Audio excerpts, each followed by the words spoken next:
Alors vous l'avez rappelé effectivement, 81 chantiers sur 95 communes. La carte derrière moi rappelle voilà, ce maillage. Nous avons nos 1600 km de voirie départementale qu'il faut entretenir. Dedans, il y a quelques chantiers emblématiques. Nous y étions l'an dernier. Les travaux du pont de la 2e DB à Sartrouville continuent. C'est un chantier à près de 8 millions d'euros. C'est un chantier un peu particulier parce qu'il est assez discret. On travaille sous le pont. Ça ne se voit pas, c'est pas hyper spectaculaire et pourtant voilà, il faut soulever le pont, changer les piles, etc. Donc c'est un gros chantier qui se terminera là aussi en 2024. On a un chantier également assez emblématique autour du château sur la commune de Saint-Cyr-l'École, sur la route départementale 7 où on va aménager sur 2,2 km une piste cyclable et on va régénérer la voie. Et là pour le coup c'est un sujet pour les JO.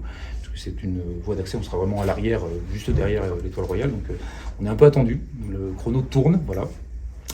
Et puis sur le secteur de Voisins, nous avons également un chantier assez important d'aménagement de carrefour pour veiller à la fluidité de cet axe-là. C'est un sujet assez sensible parce que c'est l'une des futures voies d'accès à la gare de la ligne 18. On s'est engagé auprès des élus locaux et notamment de ma collègue la maire de Voisins d'être aux côtés de la ville de Voisins.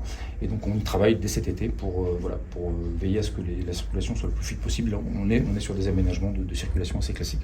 Voilà pour vous donner trois grands chantiers.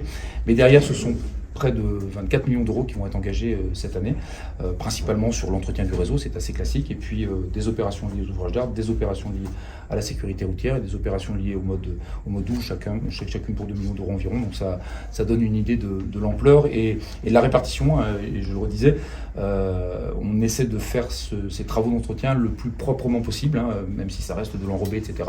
Les technologies évoluent, le souci de la prise en compte de l'environnement évolue, on teste des nouvelles technologies, des nouveaux matériaux qui permettent de traiter le mieux possible l'environnement autour de ces infrastructures dont nous redisons qu'elles sont absolument nécessaires pour ce département, même si évidemment on accompagne et on finance énormément de projets de transport en commun. La voiture sera encore longtemps présente dans les Yvelines, c'est important de le rappeler, c'est important à partir de là de continuer à entretenir ce patrimoine qui est un patrimoine précieux. On a un département qui est plutôt bien doté avec un réseau qui est en très bon état, et donc il faut qu'on continue à l'entretenir. On est vraiment sur l'entretien. On est sur une logique plutôt préventive. Il y a une très bonne surveillance de l'état des infrastructures. Et donc on essaie justement de ne pas attendre que les infrastructures se dégradent trop parce que ça coûte cher.